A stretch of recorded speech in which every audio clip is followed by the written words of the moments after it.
তের বাচ্চা, তুই দরজাটা খোল, না হলে কিন্তু আমি দরজা ভেঙে ফেলবো। না, খুলবো না আমি দরজা, দরজা তুমি ভেঙে ফেলো আর আমাকেও মেরে ফেলো। হ্যাঁ, তোকে তো আমি মেরেই ফেলবো, তুই দরজাটা খোল। না, খুলবো না, আমি দরজা খুলবো না, তুমি আবার আমাকে মারবে। না, মারবো না তো জান পাখি, প্লিজ দরজাটা খোল, সত্যি বলছি মারবো না, তোকে আদর করবো। তে জানে জাঙ্কুক যখন বলেছে যে তাকে কিছু করবে না, তাহলে জাঙ্কুক তাকে কিছু বলবেই না, সেজন্য তে সাহস করে দরজাটা খুলে দেয়। তে দরজা খুলে যে না সরি বলতে যাবে, অমনি তের গালে একটা চড় মেরে বসে জাঙ্কুক। আমার গতিটা এতটাই স্পিড ছিল যে তে নিজেকে সামলাতে না পেরে ফ্লোরে ছটকে পড়ে যায়। জাঙ্কুক ভাইয়া, তুমি আমাকে বলেছো তুমি মারবে না, কিন্তু মারলে কেন তুমি আমাকে? তোকে মারবো না তো কি করব? কোলে বসে আদর করব? তুই ভুলে যাস না যে তুই আমাদের বাসাতেই থাকিস, আর তুই যদি কোনো জায়গায় লটর পটর করিস সেটা দায়ও আমাদের ঘাড়ে এসেই পড়বে, মান সম্মান আমাদেরই যাবে। তো কেয়ারফুল, ওকে? কোনো কিছু করার আগে একবার ভেবে দেখে নিস। আমি কি করেছি জাঙ্কুক ভাইয়া? ওই কাই আর কিছু বলতে পারলো না তে, তার আগে জাঙ্কুকের গালে আরো একটু সজোরে থাপ্পড় মেরে দেয়। ওই কাইয়ের নাম যেন তোর মুখে আর দ্বিতীয়বার না শুনি, বুঝলি তুই? অন্যদিকে জাঙ্কুককে তের রুমের দিকে এগিয়ে আসতে দেখে জিমিন জিনকে বলে, আম্মু ভাইয়া কি তেকে মারবে? আমি জানি না, আমি কিছুই জানি না। ওগো, তুমি একটু দেখো না। আমি আর কি বলবো, তোমার ছেলে কি কারোর কথা শোনে? আমি যদিও প্রোমোতে একবার সবাই ইন্ট্রো দিয়ে দিয়েছি, তবুও আরেকবার দিচ্ছি যারা দেখে থাকুনি তাদের জন্য। আরেম হলো জাঙ্কুকের বাবা, আর জাঙ্কুককে তোমরা আশা করছি সবাই জানো, জাঙ্কুক হলো গল্পের নায়ক। জাঙ্কুকের মা জিন, আর জাঙ্কুকের একমাত্র ছোট বোন হলো জিমিন, আর তে হলো জাঙ্কুকদের বাড়ির আশ্রিত বলা যায়। তো জাঙ্কুক কেন তেকে মারছে সেটা জানতে হলে আমাদেরকে 19 বছর আগে ফিরে যেতে হবে। তের বাবা সোবিন আর মা ইয়ঞ্জুন। তের যখন 3 বছর বয়স, তখন তের বাবা মা একটা কার অ্যাক্সিডেন্টে মারা যায়। তখন তে কোনো রকমে বেঁচে যায়। তে যেহেতু ছোট ছিল, তে কিছু বুঝতো না। তে হাঁটতে হাঁটতে অনেকটা দূরে চলে আসে, আর সে একটা পার্কের মধ্যে ঢুকে যায়। সেখানে গিয়ে দেখে যে তার মতনই একটা বয়সী মেয়ে খেলা করছে। তাই তেও মেয়েটার কাছে যায় আর তার সাথে খেলা করতে থাকে। দুইজনের মধ্যে অনেক ভালো বন্ডিং হয়ে যায়। আর মেয়েটি কে ছিল তোমরা কি কেউ গেস করতে পেরেছো? হ্যাঁ, মেয়েটি ছিল জিমিন, মানে আমাদের গল্পের ছোট নায়িকা। ভাগ্যক্রমে সেদিন জিমিনদের ফ্যামিলিও সেই পার্কে বেড়াতে এসেছিল।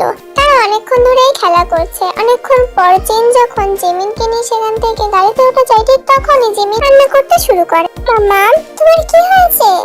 মাম্মা, আমাকে মেয়েটাকে এনে দাও। কোন মেয়ে?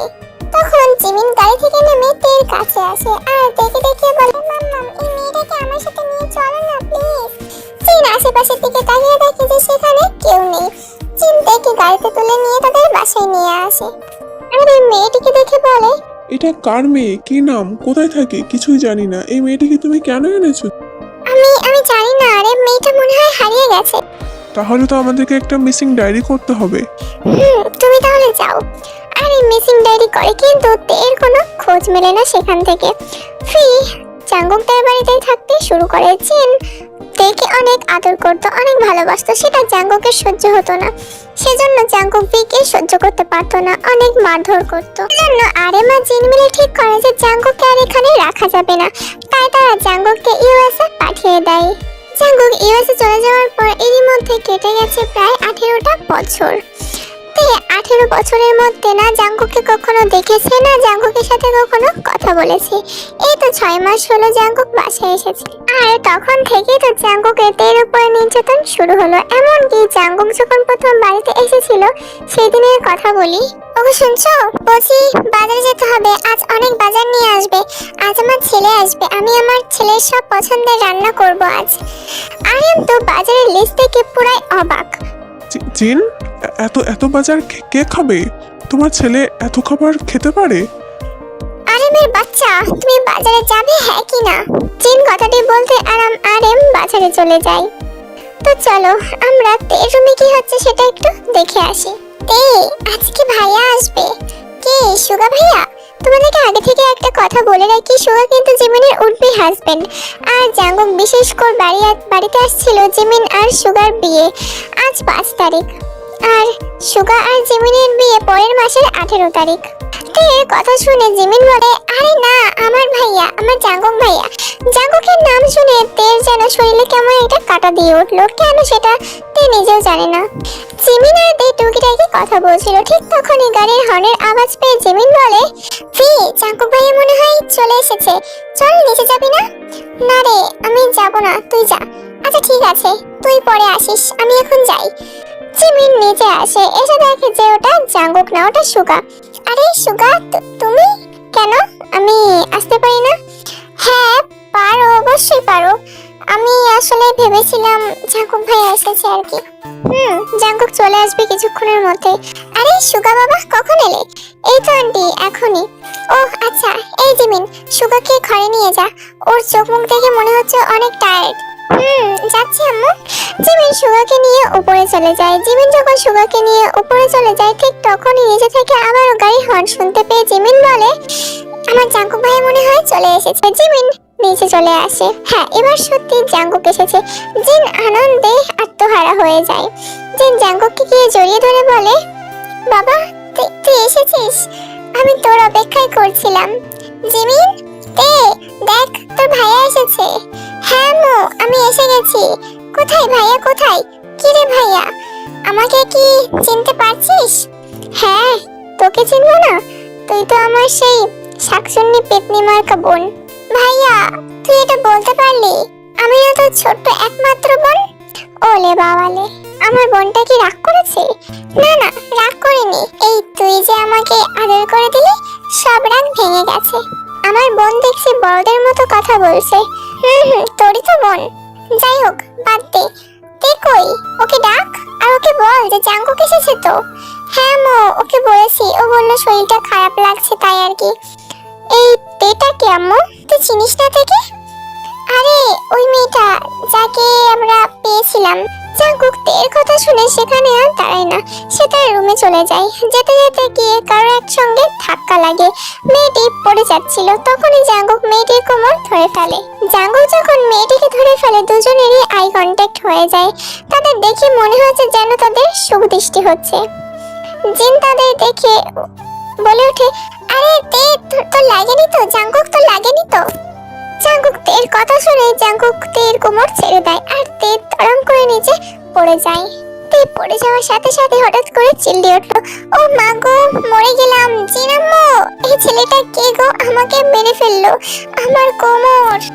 এই চোখ কানা তোমার? দিন দুপুরে গায়ের উপর পড়ছো, চোখে দেখতে পাও না? আপনি কানা, আপনি দেখে হাঁটতে পারেন না, কানা একটা। নিজের নামে এমন কথা শুনে অনেক রেগে যায় জাঙ্কুক। এই শোনো, তোমার মতো মেয়েদের না আমার ভালো করে চেনা আছে। ছেলেদের গায়ের উপর পড়াটাই তো তোমাদের স্বভাব। ছেলে দেখলে তোমাদের গায়ে পড়তে হয়, তাই না? তুই নিজের নামে এমন আজে বাজে কথা শুনে তের চোখে পানি চলে আসে। জাঙ্কুক ভাইয়া, তুমি আমাকে সহ্য করতে পারো না আমি জানি, তাই বলে এভাবে আমাকে অপমান করতে পারো না। আমি তোমার বোনের মতো, আর সব মেয়ের সাথে আমাকে তুলনা করবে না। বোন ইজ মাই ফুড। তুই আমার কেউ না, আমার একটাই বোন, সেটা জিমিন। আর তুলনা, তুই তো ওদেরই মতো। না, তে যেন আর সহ্য করতে পারলো না, রাগের চোটে বলেই ফেললো, তুমি এতদিন বাসায় ছিলে না? আমি ভালো ছিলাম মানে? আমার বাসায় আমি আসতে পারবো না? বাহ, বেশ ইন্টারেস্টিং তো। তা তোর যখন এত খারাপ লাগছে, তুই তো বাসা থেকে বার হয়ে যেতে পারিস। হ্যাঁ, তাই যাবো জাঙ্কুক ভাইয়া, কিছুদিন অপেক্ষা করো। অপেক্ষা? এই জিয়ন জাঙ্কুক ওয়েট করতে পছন্দ করে না, আর কখনো করবে বলে তো মনে হয় না। তুই এখনই আমার বাসা থেকে বার হয়ে যা। কথাটি বলেই জাঙ্কুক নিজের রুমে চলে যায়, আর তে একবার জিনের দিকে তাকিয়ে কান্না করতে করতে নিজের রুমে চলে যায়। জিন তো পুরো স্তব্ধ হয়ে গেছে তাদের ঝগড়া দেখে। জিন ভেবেছিল জাঙ্কুক হয়তো তের সাথে আর খারাপ ব্যবহার করবে না, কিন্তু জিন তো ভুল ভেবেছিল, কারণ জাঙ্কুক যেমন ছিল ঠিক তেমনটাই আছে। তে কান্না করতে করতে নিজের রুমে চলে যায় আর নিজের ব্যাগপত্র গোছাতে থাকে। সে আর এ বাড়িতে কোনো রকমে থাকতে চায় না। যে বাড়িতে জাঙ্কুক থাকবে তে সেই বাড়িতে থাকবেই না, কারণ বারবার এরকম ভাবে অপমানিত হতে পারবে না। তে জানে যে একবার যখন তাকে অপমান করা শুরু করে দিয়েছে, প্রতিনিয়ত তাকে এভাবে মাথার নিচে হতে হবে। আমি এই বাড়িতে থাকবোই না। উনি জাঙ্কুক ভাই আমাকে সহ্য করতে পারে না। কেন থাকবো আমি এখানে? আমার কেউ নেই, কেউ আমাকে ভালোবাসে না। চিনাম্মা তো কিছু বলতে পারতো, চিনাম্মু কেন কিছু বললো না? চিনাম্মু কিছু তো বলতে পারতো। চিনাম্মু আমাকে ভালোবাসে না। যতই হোক জাঙ্গক ভাইয়া তো ওনারই ছেলে, সবে মাত্র আজ বাসায় এসেছে, উনি কেউ বা বলতেন। তে যখন ব্যাগ গোছাচ্ছিল তখন সেখানে জিমিন আসে।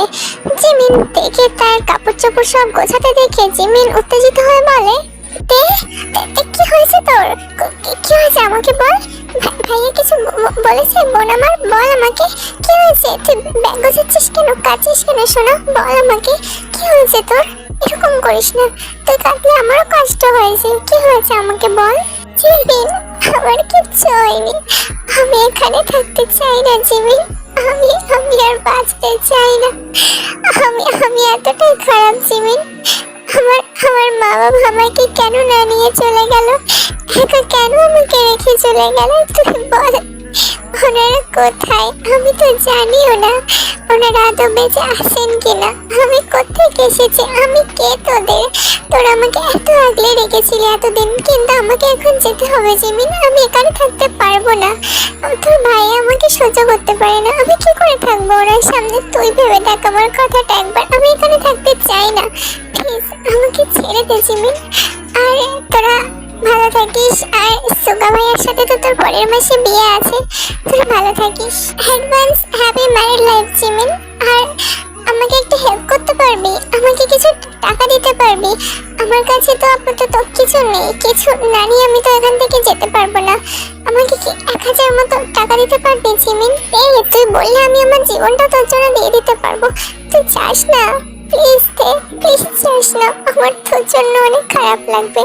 ছোটবেলা থেকেই আমরা একসাথে আছি, প্লিজ দে, আমার সাথে এমন করিস না। আর আমাকে বিয়ের পরে তুই সুখে থাকতে বলছিস, তুই তো আমার আসল সুখ। তুই চলে গেলে আমি কি করে থাকবো? দে প্লিজ, আমাকে একা ফেলে যাস না, দে প্লিজ। প্লিজ জিমিন, আমাকে আটকাস না, আমি চলে যাব। তুই যদি টাকা না নিতে পারিস, আমার লাগবে না, আমি এভাবে চলে যাব। বলাই দে ব্যাগপত্র নিয়ে বাইরে দিকে যেতে থাকে। জিমিন থেকে আটকাতে চায় কিন্তু তে থামছেই না। জিমিন তখন তাড়াহুড়ো করে জিনকে ডাকতে থাকে, আম্মু দেখো না, আম্মু তে চলে যাচ্ছে। আম্মু প্লিজ তাড়াতাড়ি থেকে আটকাও, আমি ওকে ছাড়া থাকতে পারবো না। আম্মু প্লিজ থেকে আটকাও প্লিজ। জিন তো নিজের রুমে বসেছিল। জিমিনের এমন চিৎকার শুনে সে বাইরে চলে আসে। এসে দেখে তে অলরেডি গেটের কাছে চলে গেছে। তে মামুনি, তুই কোথায় যাচ্ছিস? মা, আমাদের কথা শোন, যাস না। দেখ, আরে ও জাঙ্কুক ছাবলার বলেছে, প্লিজ, আমরা তো তোকে কিছু বলিনি, যাস না তে। মা শোন আমার কথা। জিন গিয়ে থেকে ধরে ফেলে আর এই জিনকে জড়িয়ে ধরে কান্না করতে শুরু করে দেয় আবারও। জিন আম্মু, তুমি বলতে পারো আমার সাথে কেন এমন হয়? আম্মু আব্বু তো আমাকে একা রেখে না যেতে পারতো। কি দোষ ছিল আমার? আমাকেও তো সাথে নিয়ে যেতে পারতো, তাহলে আমাকে এত অপমান সহ্য করতে হতো না। কাঁদিস না তে মা, সব ঠিক হয়ে যাবে, শুধু সময়ের অপেক্ষা। জিনাম্মু, আমি আর কত সহ্য করব? আমার দ্বারাই আর সম্ভব না। জিন থেকে তার রুমে নিয়ে আসে আর নিজের রুম থেকে বার হয়ে যায়। তে দরজাটা লাগিয়ে দরজার সামনে বসেই কান্না করতে থাকে। প্রাণ পাখি, স্টোরিটা কেমন লেগেছে তোমরা বলবে। যদি ভালো লাগে থাকে তাহলে আমি আরো সামনের দিকে এগোবো, না হলে স্টোরিটা দেবো না। তো আজকের এপিসোডটা এই পর্যন্ত, দেখা হচ্ছে নেক্সট পার্টে। তো যদি তোমাদের ভালো লাগে কমেন্ট করবে, আর তোমাদের কমেন্ট দেখে আমি উৎসাহিত হব নেক্সট পার্ট খুব তাড়াতাড়ি দেওয়ার জন্য। আর লাইক কমেন্ট শেয়ার তো অবশ্যই করবে। তো love you, bye bye all.